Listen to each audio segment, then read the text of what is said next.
মৰমৰ ছাত্ৰ ছাত্ৰীসকল, আমি দশমমান শ্ৰেণীৰ সাধাৰণ বিজ্ঞানৰ এটা ভিডিঅ'লৈ আগবাঢ়িছোঁ। আমি প্ৰথম অধ্যায়টো লৈছোঁ। প্ৰথম অধ্যায় কেমিকেল ৰিয়েকশ্যনছ এণ্ড ইকুৱেশ্যনছ, অৰ্থাৎ ৰাসায়নিক বিক্ৰিয়া আৰু সমীকৰণ। অৱশ্যে ইয়াত আগৰ এটা ভিডিঅ' আমাৰ এইটো অধ্যায়ত হৈ গৈছে। এইটো তাৰ দ্বিতীয় অংশ বুলি মই ধৰি লৈছোঁ। আৰু ইয়াৰ পিছৰ যিখিনি বাকী ৰোৱা প্ৰশ্ন আছে, MCQ কুৱেশ্যন, সেইখিনিৰ বিষয়ে আমি আলোচনা কৰিম। এই ক্ষেত্ৰত মই যিখিনি আমাৰ চেনেললৈ নতুনকৈ আহিছে তেখেতসকলক মই আহ্বান জনাম, তেখেতসকলে যেন আমাৰ চেনেলটো ছাবস্ক্ৰাইব কৰে, তাৰপিছতে লাইক কৰে আৰু লগতে শ্বেয়াৰ কৰে, যাতে বহু সংখ্যক ছাত্ৰ ছাত্ৰীয়ে আমাৰ এই পাঠ চাব পাৰে বা পাঠ পঢ়ি উপকৃত হ'ব পাৰে। এতিয়া মই পাঠলৈ আগবাঢ়িছোঁ। আমাৰ ইতিমধ্যে কুৱেশ্যন নম্বৰ 1ত আমি এটা নতুন অংশলৈকে গৈছোঁ। এই কুৱেশ্যন নম্বৰ 1ত আছে অৰ্থাৎ এজাৰ্টেশ্যন এণ্ড ৰিজন, অৰ্থাৎ উক্তি আৰু যুক্তি।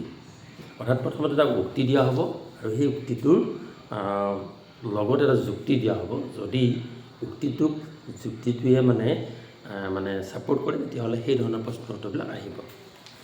প্ৰথম প্ৰশ্নটো এনেকুৱাকৈ দিছে যে ছ'ডিয়াম ধাতু কেৰাচিন তেলত ডুবাই ৰখা হয়। এইটো সত্য কথা, কাৰণ ছ'ডিয়াম ধাতু আমি মুকলি অৱস্থাত যদি ৰাখোঁ, ছ'ডিয়াম বুলিয়েই নহয়, ছ'ডিয়ামৰ নিচিনা সক্ৰিয় ধাতুবিলাকক যদি আমি মুকলি অৱস্থাত ৰাখোঁ, তেতিয়াহ'লে কি হয়, ইহঁতে বায়ুৰ অক্সিজেনৰ লগত বিক্ৰিয়া কৰি যৌগৰ সৃষ্টি কৰে। সেইকাৰণে আমি বায়ুৰ সংস্পৰ্শৰ পৰা আঁতৰত ৰাখিবলৈ কি কৰোঁ, কেৰাচিন তেলত ডুবাই ৰাখিলে সেইটো সুবিধা হয়।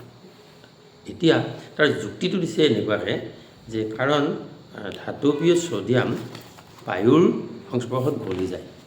কিন্তু এই যুক্তিটো শুদ্ধ নহয়। যে আচলতে গলি যায় বুলি ক'লেতো ভুল হ'ব। গলি যোৱা কথাটো নহয়, ই এটা ৰাসায়নিক বিক্ৰিয়াত অংশগ্ৰহণ কৰি এটা অন্য পদাৰ্থলৈ ৰূপান্তৰিত হয়। এই ধৰণৰহে কাৰণটো হ'ব লাগিছিল। যিয়ে নহওক, আমাক অপশ্যনবিলাক দিছে। এতিয়া দিছে যে এ আৰু আৰ দুয়োটাই সত্য। গতিকে আমি এইটো ইয়াৰ পিছৰ ফালে নাবাঢ়োৱেই, কাৰণ ইয়াৰ দুয়োটাই সত্য নহ'ল। বি দিছে এ আৰু আৰ দুয়োটাই সত্য, কিন্তু আৰ এৰ সত্য ব্যাখ্যা নহয়। গতিকে এইটো মই শুদ্ধ নহয় বুলি ক'লোঁ। ইয়াৰ পিছত এটা আমাৰ প্ৰশ্ন আহিছে কি, যে এ সত্য কিন্তু আৰ সত্য, সত্য কিন্তু আৰ সত্য। গতিকে আমাৰ ইয়াত উক্তিটো সত্য আছে, কিন্তু যুক্তিটো অসত্য। গতিকে দেখা যায় যে এই যিটো অপশ্যন চি আছে, চি অপশ্যনটো এইটো প্ৰশ্নৰ উত্তৰলৈকে আহিব লাগে।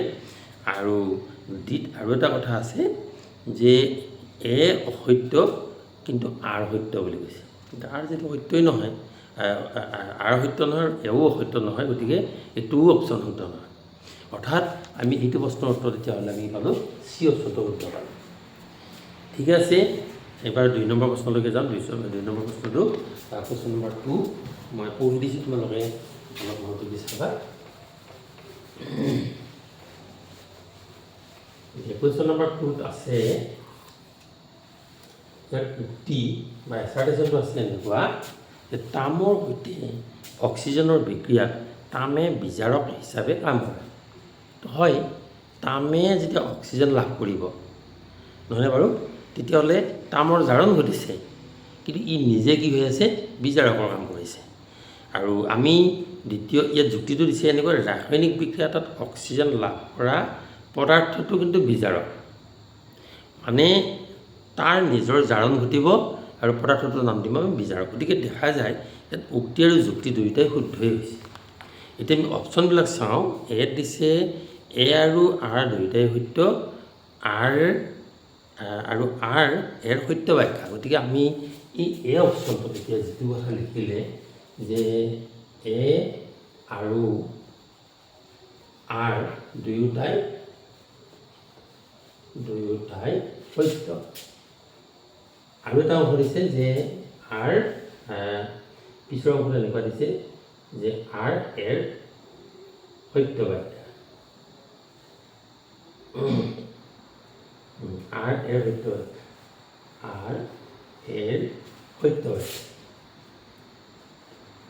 এইটো আমি দেখিছোঁ যে এইটো আচলতে শুদ্ধ অপশ্যন বুলি আমি ক'ব পাৰোঁ। আৰু শুদ্ধ আছে নেকি চাওঁ, পিছৰ অপশ্যনবিলাক আমি পঢ়ি চাব পাৰোঁ।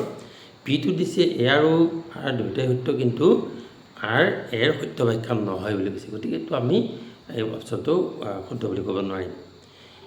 তাৰপিছত চিটো দিছে এ সত্য কিন্তু আৰ সত্য, এইটো শুদ্ধ নহ'ল, যিহেতু দুটা উক্তি সত্যই হয় আৰু ডিটো তেনেকৈ এ সত্য আৰ সত্য, গতিকে আমি 2 নম্বৰ যিটো কুৱেশ্যন পালোঁ এই কুৱেশ্যনটোত আমি এই অপশ্যনটোক শুদ্ধ বুলি বিবেচনা কৰিব পাৰোঁ। সেইধৰণে আমি কুৱেশ্যন নম্বৰ 3 লৈকে যাম। এতিয়া কুৱেশ্যন নম্বৰ 3টো মই পঢ়ি দিছোঁ, তোমালোকে মনোযোগেৰে শুনিবা। আৰু যিখিনি প্ৰশ্ন আমি আলোচনা কৰিছোঁ এই প্ৰশ্নখিনি হৈছে একেবাৰে নতুন, আমাৰ ছাত্ৰ ছাত্ৰীৰ কাৰণে একেবাৰে নতুন, গতিকে তেওঁলোকে নিশ্চয় অলপ মনোযোগেদি এইখিনি অধ্যয়ন কৰিব। সালোক সংশ্লেষণ এটা তাপগ্ৰাহী বিক্ৰিয়া। সালোক সংশ্লেষণ প্ৰক্ৰিয়াত শক্তি মুক্ত হয়। এতিয়া সালোক সংশ্লেষণ বিক্ৰিয়া এটা তাপগ্ৰাহী বিক্ৰিয়া বুলি কোৱা হৈছে, কিন্তু এতিয়া হ'ব পাৰে কিছু সালোক সংশ্লেষণত কিছু পৰিমাণে তাপ উৎপন্ন যেতিয়া নহয় তাপগ্ৰাহী বিক্ৰিয়া বুলি ক'ব পাৰি, কিছু তাপ শোষিত হ'ব পাৰে।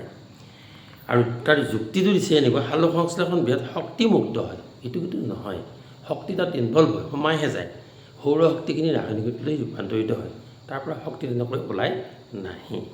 এতিয়া আমাৰ অপশ্যনবিলাক দিছে এ আৰু আৰ দুয়োটাই সত্য, কিন্তু এ আৰু দুটা সত্য বুলি আমি নক'লোঁ, গতিকে প্ৰথম অপশ্যনটো আমি বাদ দিব পাৰোঁ।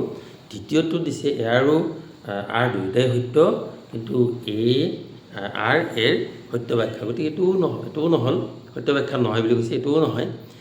তাৰপিছত চি অপশ্যনটো দিছে এ সত্য কিন্তু আৰ অসত্য, গতিকে আমি এই অপশ্যনটোকে শুদ্ধ বুলি ক'ব পাৰোঁ। অৰ্থাৎ চি অপশ্যনটো যিটো উত্তৰ আহিছে যে এ সত্য কিন্তু আৰ অসত্য, এ সত্য কিন্তু আৰ অসত্য, গতিকে আমি এ সত্য বুলি কিয় ক'লোঁ যে এইটোত তাপগ্ৰাহী বিক্ৰিয়া হয়, আৰু এই আৰ অসত্য বুলি কিয় ক'লোঁ যে এইটোত সালোক সংশ্লেষণ বিক্ৰিয়াত কোনো শক্তিমুক্ত নহয় আচলতে। আৰু এটা অপশ্যন আছে এ অসত্য আৰ সত্য, গতিকে এইটো শুদ্ধ নহ'ল, অৰ্থাৎ এইটোৰ কাৰণে চি অপশ্যনটো আমি শুদ্ধ বুলি বিবেচনা কৰিম। এবাৰ আমি আহিম কুৱেশ্যন নম্বৰ 4লৈকে। কুৱেশ্যন নম্বৰ 4, কুৱেশ্যন নম্বৰ 4 আছে, উক্তিত আছে এনেকুৱা যে ৰাসায়নিক সমীকৰণ সন্তুলন কৰাটো ভৰৰ সংৰক্ষণৰ নীতিৰ ওপৰত আধাৰিত। এতিয়া আমি যে ৰাসায়নিক সমীকৰণবিলাক লিখি তাক সন্তুলন কৰোঁ, সন্তুলন কৰাৰ অৰ্থটো হ'ল যে বিক্ৰিয়কত যিমানবিলাক মানে এটমছ পৰমাণু আছে, ঠিক একে সমান পৰমাণু সমান থাকিলে ভৰো সমান থাকিব, ইফালে যিমানখিনি পৰমাণু থাকিব ঠিক একেখিনি সমান পৰমাণু বিক্ৰিয়াজাত থাকিব লাগিব। যদি নাথাকে তেতিয়াহ'লে এইটো অসন্তুলিত হোৱা বুলি কোৱা হয়। গতিকে সন্তুলনটো আচলতে ভৰৰ যে এটা আমি নীতি পাইছিলোঁ, ভৰ সংৰক্ষণৰ নীতি, সেই নীতিৰ ওপৰত আচলতে আধাৰিত হয়, এইটো সত্য। বিক্ৰিয়কৰ মুঠ ভৰ বিক্ৰিয়াজাত পদাৰ্থৰ মুঠ ভৰ, গতিকে ইয়াত দুয়োটাই সত্য, এচাৰ্টেশ্যনটো সত্য হয় আৰু ৰিজনটো সত্য হয়। এই ক্ষেত্ৰত আমাৰ প্ৰথম অপশ্যনটো দিছে এ আৰু আৰ দুয়োটাই সত্য আৰু এ আৰৰ সত্য ব্যাখ্যা, গতিকে এই অপশ্যনটো আমাৰ কি হ'ব, এইটো কুৱেশ্যনৰ কাৰণে এ অপশ্যনটো শুদ্ধ হ'ব। মানে ইয়াত এনেকুৱা এ আৰু আৰ দুয়োটাই সত্য আৰু আৰ এৰ সত্য ব্যাখ্যা। ইয়াৰ পিছৰ অপশ্যন যদি আছে নেকি চাওঁ, শুদ্ধ হ'ব, এ আৰু আৰ দুয়োটাই সত্য কিন্তু আৰ এৰ সত্য ব্যাখ্যা নহয়, গতিকে এইটো শুদ্ধ নহ'ল। আৰু এ সত্য কিন্তু আৰ সত্য, চি অপশ্যন আছে, এইটো শুদ্ধ নহয়। আৰু ডি অপশ্যনত আছে এ অসত্য কিন্তু আৰ সত্য, গতিকে আমি কুৱেশ্যন নম্বৰ 4ৰ কাৰণে আমি কি দেখিলোঁ যে এ অপশ্যনটো শুদ্ধ অপশ্যন হ'ব। ইয়াৰ পিছত আমি কুৱেশ্যন নম্বৰ 5লৈকে যাওঁ। কুৱেশ্যন নম্বৰ 5 এটা দীঘলীয়া মানে উক্তি আছে, তোমালোকে উক্তিটো অলপ মন দি শুনিবাচোন। কাৰ্তিক এজন দক্ষ চিত্ৰকাৰ, ছবি আঁকে তেওঁ, কাৰ্তিক নামৰ মানুহজনে। তেওঁ এটা বগা ৰঙৰ পাউডাৰ যৌগ এক্সক পানীৰে সৈতে মিহলি কৰে। তেওঁ এটা ৰং প্ৰস্তুত কৰিব নে বগা ৰঙৰ এটা যৌগ আৰু এটা পানীৰ লগত মিহলি কৰে। যৌগ এক্সে পানীৰ সৈতে অতি তীব্ৰভাৱে বিক্ৰিয়া কৰি ৱাই যৌগ উৎপন্ন কৰে। আকৌ যিটো এক্স যৌগ তেওঁ হয়তো বজাৰৰ পৰা কিনি আনিছিল, তাৰ লগত পানী যোগ কৰোঁতে কি হ'ল, সেই পানীৰ লগত তীব্ৰভাৱে বিক্ৰিয়া কৰি এটা নতুন যৌগৰ সৃষ্টি কৰিলে। এনেকৈ ঠিক আছে বাৰু। লগতে বহু পৰিমাণে তাপ উৎপন্ন হয়, আৰু এই বিক্ৰিয়াটোত তাপৰো সৃষ্টি হৈছে বুলি কোৱা হৈছে। কাৰ্তিকে উৎপন্ন হোৱা যৌগ হোৱাইক পেৰত বগা ৰং লগাবলৈ ব্যৱহাৰ কৰিছে। বোলে চিত্ৰকাৰ মানুহ, গতিকে কাৰোবাৰ ঘৰত ৰং দিবলৈ গৈছে, তেওঁ বজাৰৰ পৰা এটা পদাৰ্থ কিনি আনিছে, পানীৰ লগত লগাইছে, এটা নতুন পদাৰ্থৰ সৃষ্টি হৈছে। সেই পদাৰ্থটো পেৰত মানে তেওঁ ব্ৰাছ কৰি দিছে, ঘঁহি দিছে। পেৰখন চিকমিকাই নুঠাত গ্ৰাহকজন কাৰ্তিকৰ এই কাৰ্যৰ দ্বাৰা সন্তুষ্ট নহ'ল। এতিয়া মালিকজন, অৰ্থাৎ মানে য'ত তেওঁ সেই ৰং কৰিবলৈ গৈছিল বা যিটো বস্তু তেওঁ ৰং কৰিছিল সেইটো জিলিকি উঠা নাই। নুঠাৰ কাৰণে তেওঁৰ গ্ৰাহকজনে আচলতে এইটো সন্তুষ্ট হোৱা নাই, কাৰণ এইটো হয়তো তেওঁ ভাবিছে যে এইটো মোক ঠগোৱাৰ নিচিনা হ'ল, তো ৰং নাহিল দেখোন, বগা ৰং দিব লাগিছিল, নাহিল দেখোন। কিন্তু কাৰ্তিকে তেখেতক আশ্বাস দিলে যে সেই বেৰখন, অৰ্থাৎ যিহত ৰং দিছিলে 2-3 দিনৰ ভিতৰতে চিকমিকাই উঠিব। তাৰপিছত কৈছে যে কিছু পিছত, কেইঘণ্টামান পিছত বা 1-2 দিন পিছত দেখা যাব যে বেৰখন সুন্দৰ বগা হৈ পৰিব। আৰু বেৰখন বগা ৰং কৰাৰ 3 দিনৰ পিছত, সম্পূৰ্ণৰূপে চিকমিকাই আৰু 3 দিনৰ পিছতহে স্পষ্টকৈ বগা হৈ উঠিল। তোমালোকে কথা ধৰিব পাৰিছেনে বাৰু? চিত্ৰকাৰজনে কি বজাৰৰ পৰা কিনি আনিব লাগিব? নিশ্চয়তো আমাৰ এটা ধাৰণা আহিছেই যে আমি যেতিয়া হোৱাইট ৱাছ কৰোঁ, চূণ মানে পেৰত বগা ৰং দিওঁ, আচলতে চূণেই দিয়া হয়। আৰু চূণ বজাৰৰ পৰা কিনি আনোতে এটা মানে কঠিন পদাৰ্থ, এইটো মানে পৰা চূণ বা কেলছিয়াম অক্সাইড পাওঁ। তাক পানীৰ লগত মিহলি কৰিলে এটা নতুন পদাৰ্থ কেলছিয়াম হাইড্ৰক্সাইড হয়, আৰু সেইটো হ'ল শীতলিত চূণ। আৰু শীতলিত চূণ আমি পেৰত দিলে লগে লগে সি বগা হৈ নুঠে, কিন্তু যেতিয়া শুকাব তেতিয়া সি বগা ৰঙলৈ ৰূপান্তৰিত হয়। এইটো হ'ল আমাৰ আছিলে উক্তি। এতিয়া ওপৰৰ দফাটো মনোযোগেৰে পঢ়ি তলৰ প্ৰশ্নবোৰৰ উত্তৰ দিবলৈ কৈছে। কুৱেশ্যন নম্বৰ 1, মানে এইটা মানে প্ৰশ্ন আহিছে, প্ৰশ্নকেইটা আমি এটা এটাকৈ উত্তৰ দিম। প্ৰথমটো প্ৰশ্ন হৈছে কাৰ্তিকে পানীৰ সৈতে মিহলি কৰা যৌগ এক্সৰ নাম কি? তেওঁ এই যি এক্স নামৰ যৌগডাল লৈছিল, এইটো কুৱেশ্যন নম্বৰ 1 হৈছোঁ। এক্স নামৰ যে যৌগডাল লৈছিল, যিটো নেকি পানীত মিহলি কৰিছিল, সেই যৌগটোৰ নাম কি হ'ব পাৰে? আমাক অপশ্যন এনেকৈ দিছে, এ দিছে কেলছিয়াম অক্সাইড, CaO, বি দিছে কেলছিয়াম কাৰ্বনেট, চি দিছে কেলছিয়াম হাইড্ৰক্সাইড, আৰু ডি দিছে কেলছিয়াম ক্লৰাইড। তোমালোকে মন কৰা, কেলছিয়াম কাৰ্বনেট বোলা যিটো পদাৰ্থ বি অপশ্যনত আছে, সেইটো হ'ল চূণশিল। সেইটো খনিত পোৱা যায় বা য'ত মানে চূণৰ আখৰ আছে তাৰ পৰা অনা হয়। তাক জুইত পৰাৰ পিছত কি হয়? কেলছিয়াম অক্সাইড, CaO হয়, কেলছিয়াম অক্সাইড। এইটো আমি বজাৰত পৰা চূণ হিচাপে পাওঁ। ঠিক আছে, তাক যেতিয়া পানীত মিহলি কৰিম তেতিয়াহে কি হয়?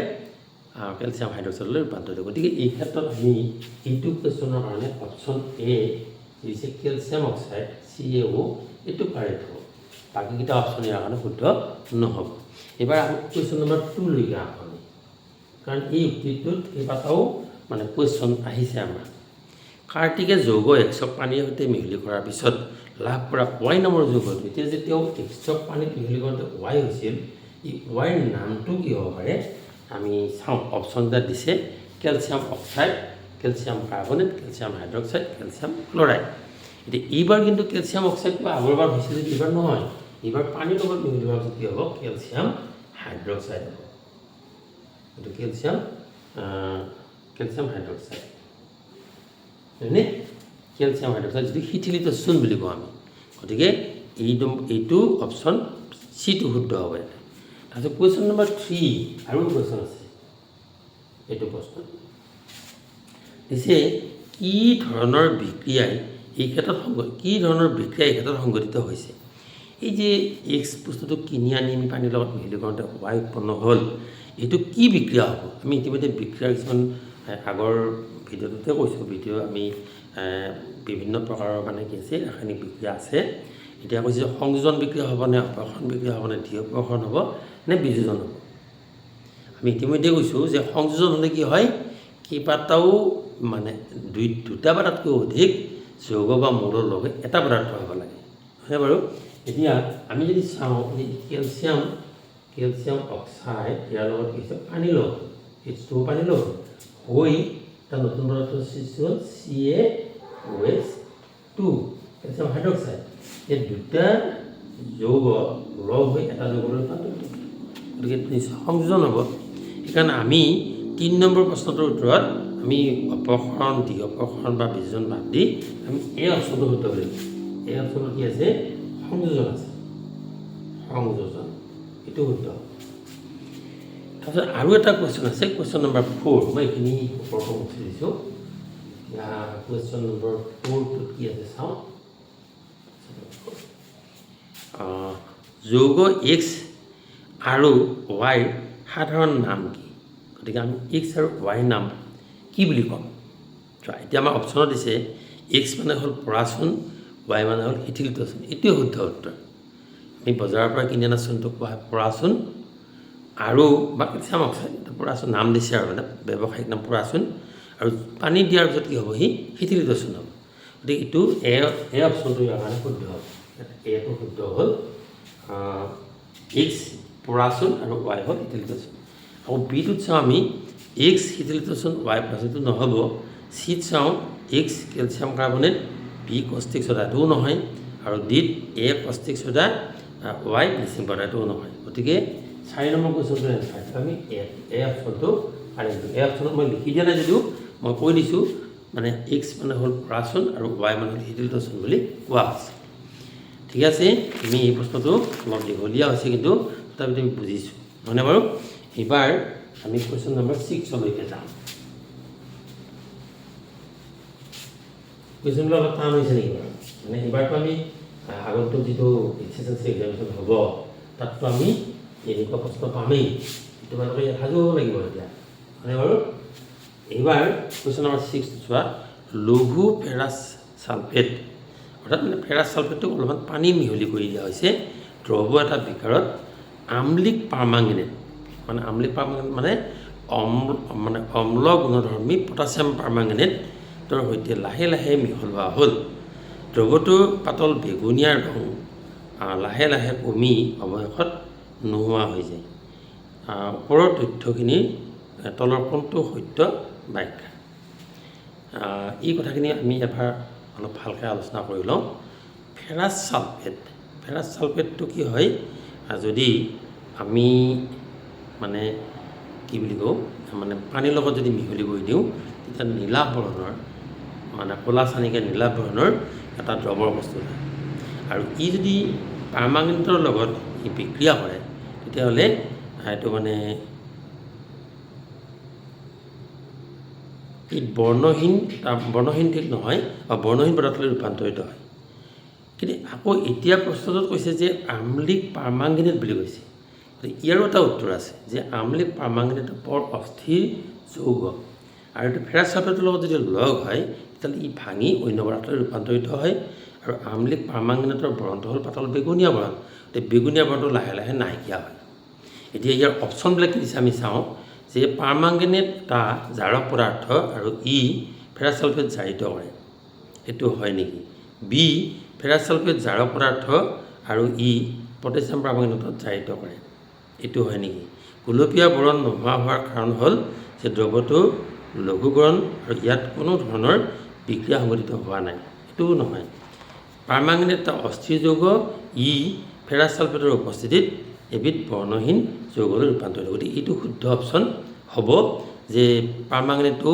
অস্থিৰ যৌগ আৰু আমলিক মাধ্যমত এই পাৰমাংগনেট ফেৰাছ ছালফেটৰ উপস্থিতি ভাঙি এটা বৰ্ণহীন পদাৰ্থলৈ ৰূপান্তৰিত হয় কিন্তু প্ৰশ্নকৰ্তাই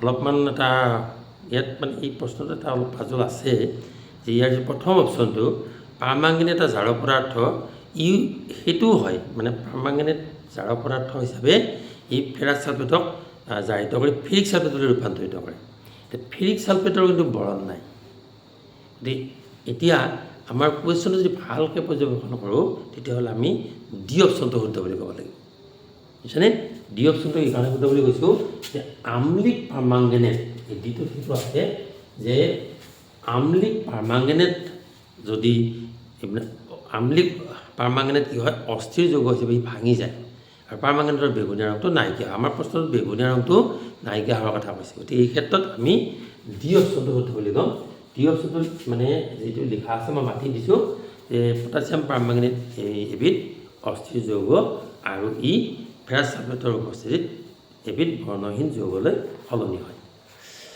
ঠিক আছে, ইয়াৰ পিছত আমি কুৱেশ্যন নম্বৰ 7 লৈ যাম। কুৱেশ্যন নম্বৰ 7 আহিব। কুৱেশ্যন নম্বৰ 7 ইয়াত উক্তি আছে কেলছিয়াম কাৰ্বনেট তাপ দিলে কেলছিয়াম অক্সাইড আৰু কাৰ্বন ডাই অক্সাইড। মই এইটো লিখি দিছোঁ, কেলছিয়াম কাৰ্বনেট ইয়াক আমি তাপ দিছোঁ। তাপ দিলে কেতিয়াবা ডেল্টা চিহ্ন দিয়া হয়, ডেল্টা চিহ্ন তাপ বুজায়, এটা এইবোৰৰ যিটো চিহ্ন ডেল্টা বুলি কয়। আৰু ইয়াতে কেলছিয়াম অক্সাইড আৰু কাৰ্বন ডাই অক্সাইড, এইটো হ'ল উক্তি। যুক্তিটো দিছে কি যে সূৰ্যৰ পোহৰৰ উপস্থিতিত আলোকীয় বিভাজন সংঘটিত হৈছে। এতিয়া যুক্তিটো সত্য নহ'ল, এই যি ডেল্টা চিহ্ন দিয়া আছে এইটোত প্ৰচুৰ পৰিমাণে ইয়াক উত্তাপিত কৰাৰ কথা কোৱা হৈছে, মানে আমি তাপ দিব লাগিব। এতিয়া সূৰ্যৰ পোহৰৰ উপস্থিতিয়ে ইয়াৰ কোনো বিভাজন ঘটাব নোৱাৰে, গতিকে আমি যুক্তিটো ইয়াত সত্য বুলি নকওঁ। তেতিয়াহ'লে অপশ্যনবিলাক চাওঁ, এ আৰু আৰ দুয়োটাই সত্য, গতিকে অপশ্যনটো সত্য নহ'লেই। বিটোত চাওঁ, এ আৰু আৰ দুয়োটাই সত্য, গতিকে পিছৰখিনি মই নামাটোৱেই, এইটোও নহয়। অৰ্থাৎ পিছৰখিনি এনেকৈ দিছে আৰ এৰ সত্য ব্যাখ্যা নহয় বুলি কৈছে, এইটো নহয়। চিটো দিছে এ সত্য কিন্তু আৰ অসত্য, এইটো হ'ব। চি এইটো হৈছে যে আমাৰ মানে প্ৰথমটো সত্য, এ সত্য কিন্তু কি হ'ব আৰ অসত্য হ'ব, নহয়নে বাৰু? সত্য বুলি এইকাৰণে কৈছোঁ যে এইটো এটা মানে তাপ পালে এই বিক্ৰিয়াটো সংঘটিত হয়, সত্য। কিন্তু দ্বিতীয় অংশটো কিয় অসত্য বুলি ক'লোঁ যে সূৰ্যৰ পোহৰেটো নঘটে, সেইটো আমি তাপ দিবই লাগিব। ঠিক আছে, ইয়াৰ পিছত আমি কুৱেশ্যন নম্বৰ 8লৈকে যাম। কুৱেশ্যন নম্বৰ 7 হ'ল কুৱেশ্যন নম্বৰ 8।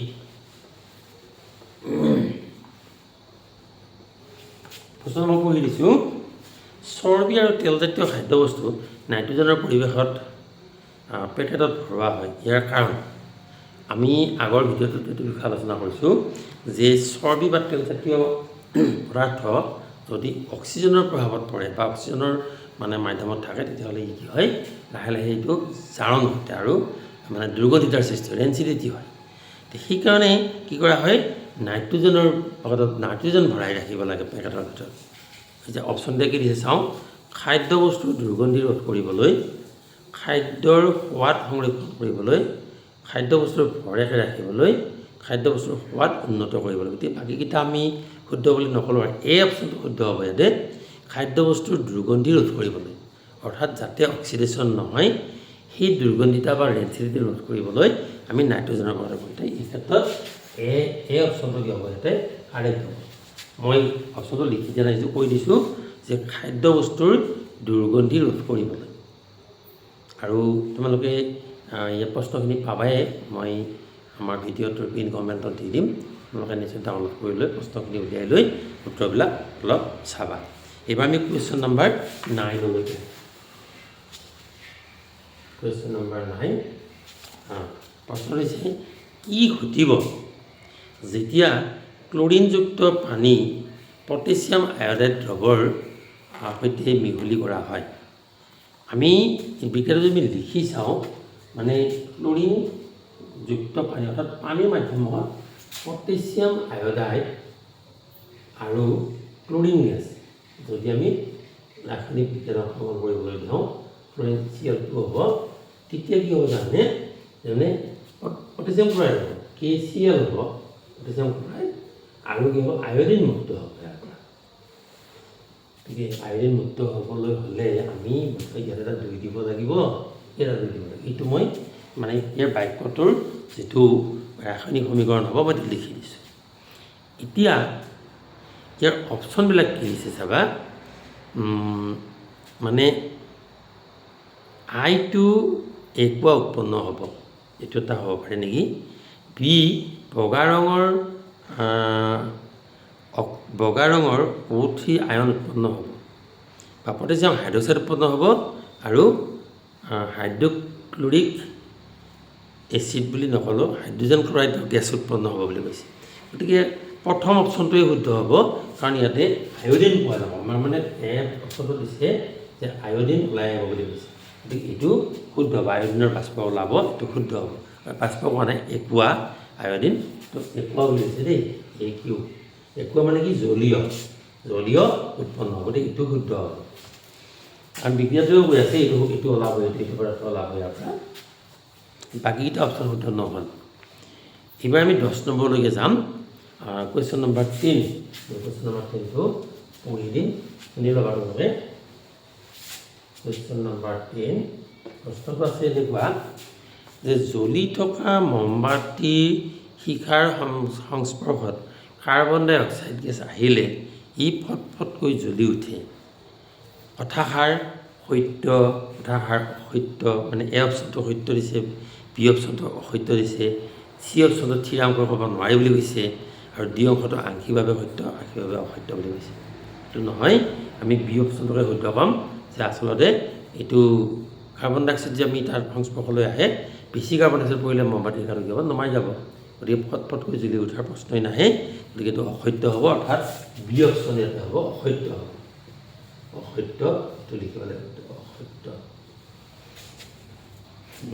এইবাৰ আমি কুৱেশ্যন নম্বৰ 11লৈকে আহিম কুৱেশ্যন নম্বৰ 11 মই লিখিছোঁ ইয়াতে 11 প্ৰশ্নটো শুনিবা লিড নাইট্ৰেটক উত্তাপিত কৰিলে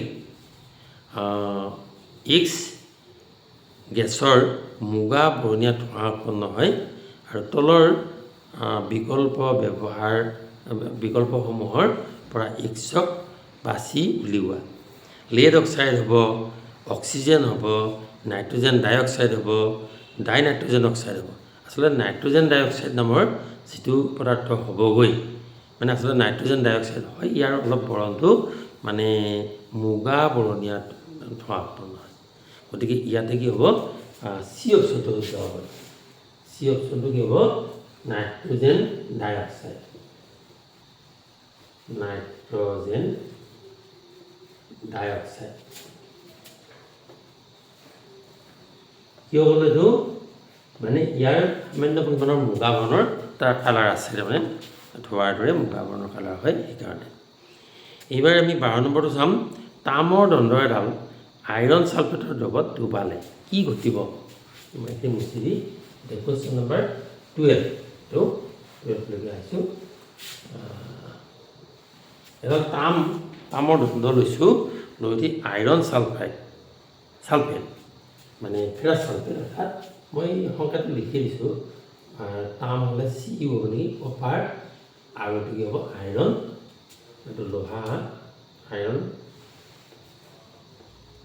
SO4 ছালফেট এতিয়া কি ঘটিব মানে ডুবাই দিলে কি ঘটিব বুলি কৈছে এইটোতো এটা অপসাৰণ বিক্ৰিয়া হ'ব কাৰণ এই লোহাতকৈ কপাৰ সক্ৰিয় কাৰণ কপাৰৰ তলত আছে মানে গতিকে কি হ'ব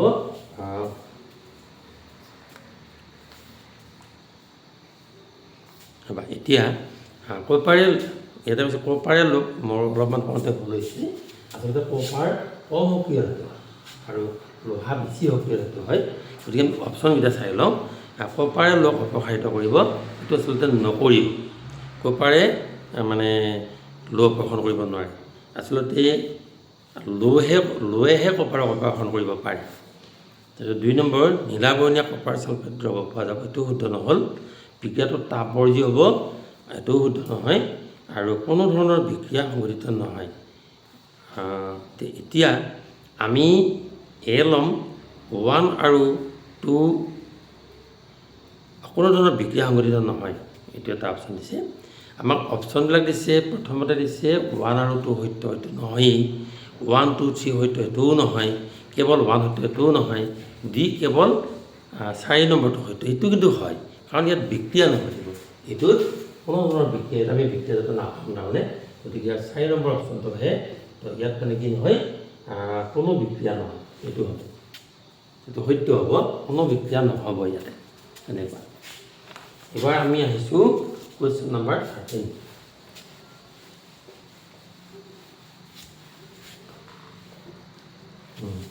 প্ৰশ্নটো আছে এজন ছাত্ৰক তদন্ত কৰিবলৈ কোৱা হ'ল উজ্জ্বল মেগনেছিয়ামৰ ফিটা এডাল কপাৰ ছালফেটৰ দ্ৰৱত ডুবালে কি ঘটিব বিক্ৰিয়াত ব্যৱহৃত সঁজুলিবোৰ তলৰ চিত্ৰত দেখুওৱাৰ দৰে স্থাপন কৰা হ'ল ভৰ বিক্ৰিয়াটোৰ আৰম্ভণিতে আৰু 1 ঘণ্টাৰ মূৰত পুনৰ জোখা এতিয়া ইয়াতে ভৰ এটা দিছে 80.6 গ্ৰাম ভৰৰ পদাৰ্থ লোৱা বুলি কৈছে তাৰমানে, অৰ্থাৎ মেগনেছিয়ামৰ ফিটা আৰু কপাৰ ছালফেট।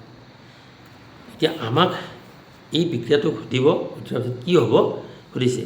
আমি সমীকৰণটো সম্পূৰ্ণ কৰিবলৈ দিছে আমাক।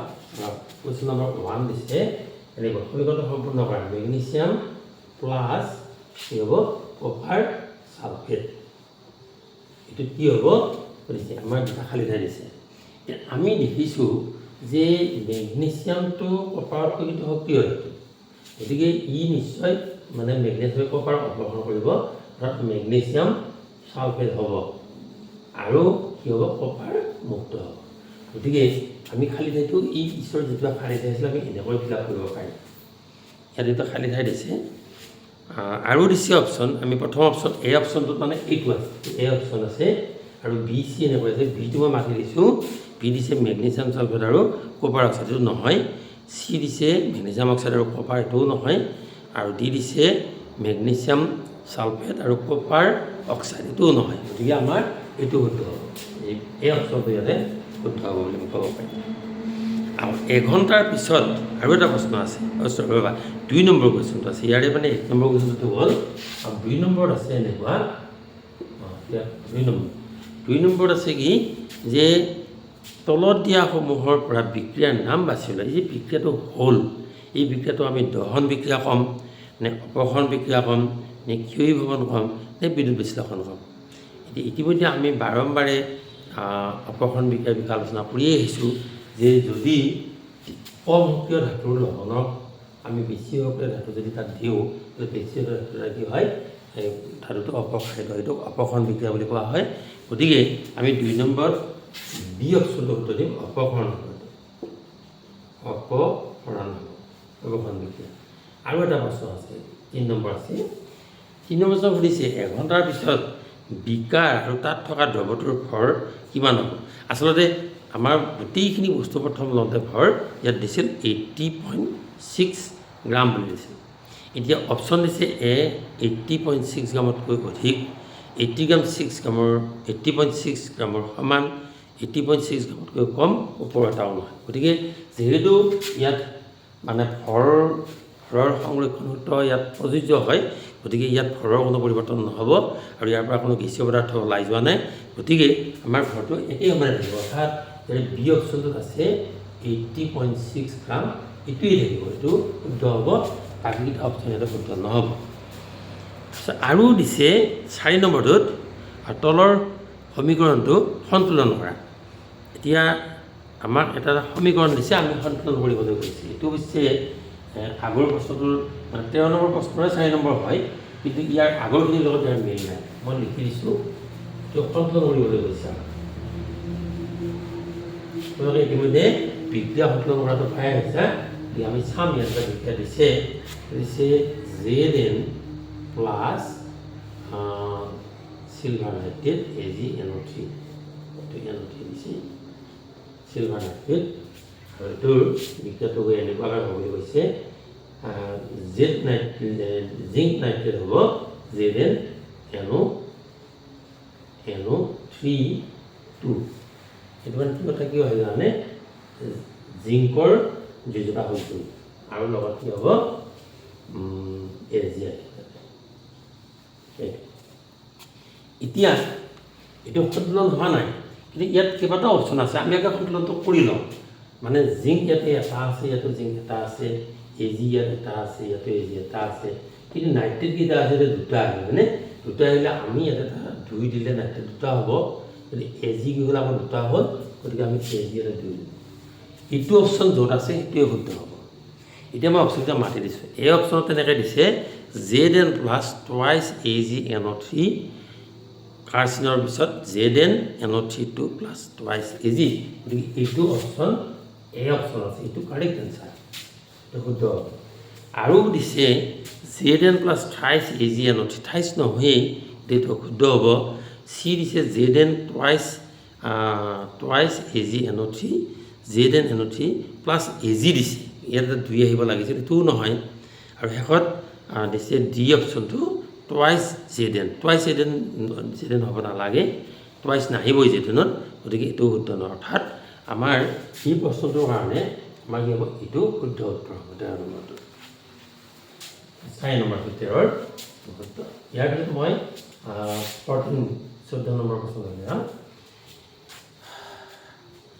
লেড নাইট্ৰেটৰ পৰা লেড অক্সাইড, নাইট্ৰজেন ডাই অক্সাইড আৰু অক্সিজেন গেছলৈ হোৱা বিয়োজন বিক্ৰিয়াত নাইট্ৰজেন ডাই অক্সাইড সহক হ'ল। মানে আমি যদি সমীকৰণটো লিখি লওঁ তেতিয়াহ'লে বেছি ভাল হ'ব। মই সমীকৰণটো লিখি দিছোঁ। প্ৰথমতে লেড নাইট্ৰেট হ'লে লেডক পিবিৰে প্ৰকাশ কৰা হয়, আৰু নাইট্ৰেট হ'লে NO3 2 আহিব। কাৰণ লেডৰো যিটো 2 এটা লাগিব, এইটো যদি আমি উত্তাপিত কৰোঁ, আমাক কৈছে যে মানে এইটো তাপ দিলে কি হ'ব, তাৰ মানে বিয়োজন বিক্ৰিয়া হ'ব। প্ৰথমতে আহিব লেড অক্সাইড PbO, তো লেড অক্সাইড। তাৰপিছত আহিব কি আহিব, এইটো নাইট্ৰজেন ডাই অক্সাইড হয়, NO2 নাইট্ৰজেন ডাই অক্সাইড, আৰু আহিব অক্সিজেন O2। এতিয়া আমি যদি ইয়াক সন্তুলিত কৰোঁ তেতিয়াহ'লে এই যিটো নাইট্ৰজেন ডাই অক্সাইড আছে ইয়াৰ লগত সহগ কিমান আহিব, আমি এতিয়া মিলাই চাওঁ কিমান লাগে আমাক। PB এটা আছে, ইয়াত এটা আছে, নহয় বাৰু? ইয়াতে নাইট্ৰজেন এটা আছে, নাইট্ৰজেন দুটা আহিছেনে? নাইট্ৰজেন 2 আছে, ইয়াত নাইট্ৰজেন কেইটা আছে, এটা আছে।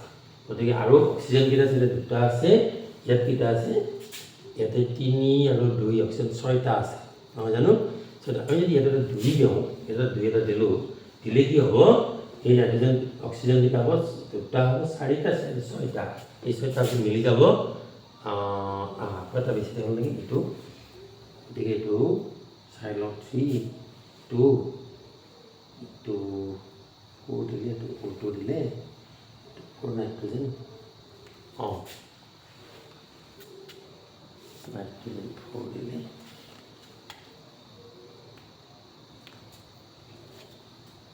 নাইট্ৰেট PB এইটো হ'ল, দুটা হ'ল। এইটো চাই লৈছোঁ আৰু এইটো চোৱাচোন, তোমালোকৰ চোৱা কি হৈছে।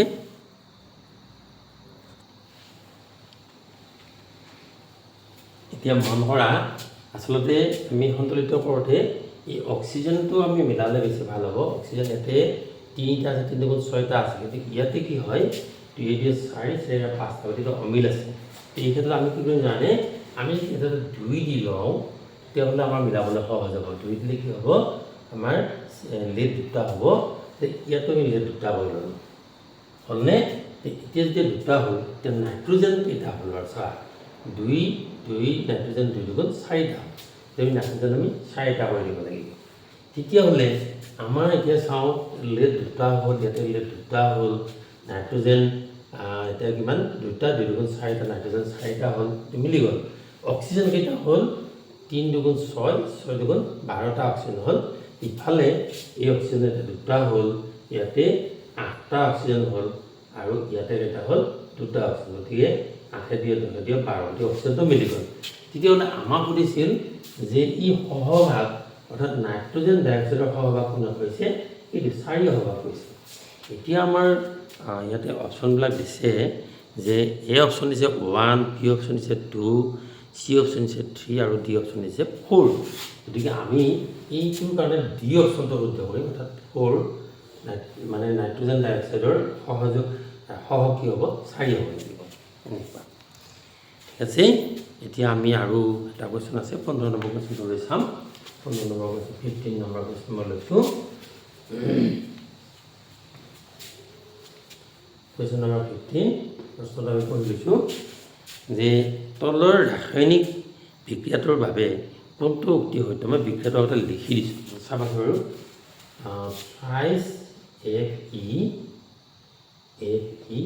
FeS লিখিছে, এছ মানে হ'ল এইটো গোটা পদাৰ্থ বুলি বুজাইছে, প্লাছ 4 H2O, পানী।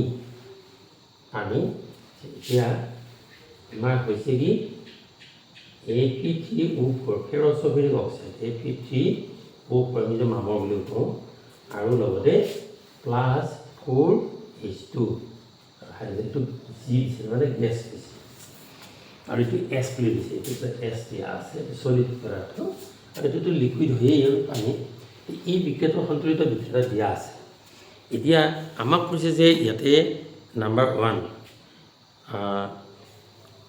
লো জাৰিত হৈছে নেকি লো জাৰিত হৈছে নেকি নিশ্চয় লো জাৰিত হৈছে কাৰণ লো চিম্বল আছিল লো কি হ'ল অক্সিজেন যুক্ত হ'ল লো জাৰণ হৈছে জাৰিত হৈছে জাৰিত লো জাৰিত হৈছে এইটো এটা দিছে 2 নম্বৰ হৈছে পানী বিজাৰিত হৈছে পানী বিজাৰিত হৈছে নেকি পানীৰ পৰা অক্সিজেন ওলাই গৈছে এইটো শুদ্ধ হৈছে পানীটো বিজাৰণ কৰিছে তো পানী হৈছে কি বিজাৰিত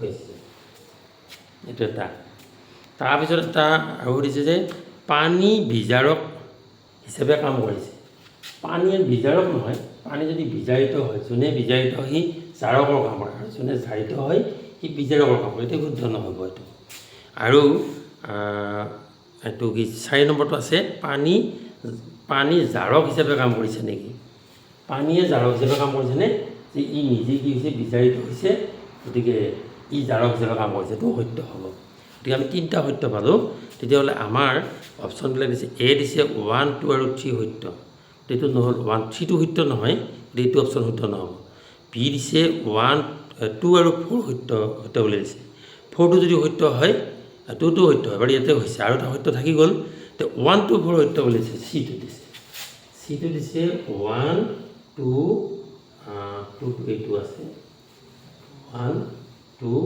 আৰু 4 সত্য এইটোহে আচলতে শুদ্ধ অপশ্যন হ'ব কাৰণ ইয়াৰ লো জাৰিত হোৱাটো সত্য পানী বিজাৰিত হোৱাটো সত্য আৰু পানীয়ে জাৰক হিচাপে কাম কৰিছে এইটোও সত্য গতিকে এইকেইটা অপশ্যনৰ ক্ষেত্ৰত আমি চিটো শুদ্ধ উত্তৰ বুলি ক'ম আৰু বাকীকেইটা মানে অপশ্যন আমি বাদ দিম মৰমৰ ছাত্ৰ ছাত্ৰীসকল আমি হেজাৰ্টেশ্যন আৰু ৰিজন এই ছেকশ্যনত আমাৰ এইটো পাঠৰ পৰা হ'ব পৰা কিছুমান প্ৰশ্নৰ উত্তৰ আমি চালোঁ মই আশা কৰিছোঁ তোমালোকে এইখিনি কথা বুজি পাইছা আৰু অলপ ভালদৰে ভিডিঅ'টো চাবা আৰু ইয়াৰ লগত সম্বন্ধিত যিখন প্ৰশ্ন বা প্ৰশ্নখিনি সংগ্ৰহ কৰা প্ৰশ্নখিনি মই পিন কমেণ্টত তোমালোকক দি দিম এটা লিংক দিম আৰু লিংকটো ডাউনলোড কৰিলে তোমালোকে নিশ্চয় কুৱেশ্যনখিনি পাবা গতিকে মই আশা কৰিছোঁ তোমালোকে আমাৰ এই ভিডিঅ'টোৰ পৰা উপকৃত হ'ব আজি এইখিনিকে কৈ আমাৰ মানে ভিডিঅ'টো ইমানতেই সমাপ্ত কৰিছোঁ ধন্যবাদ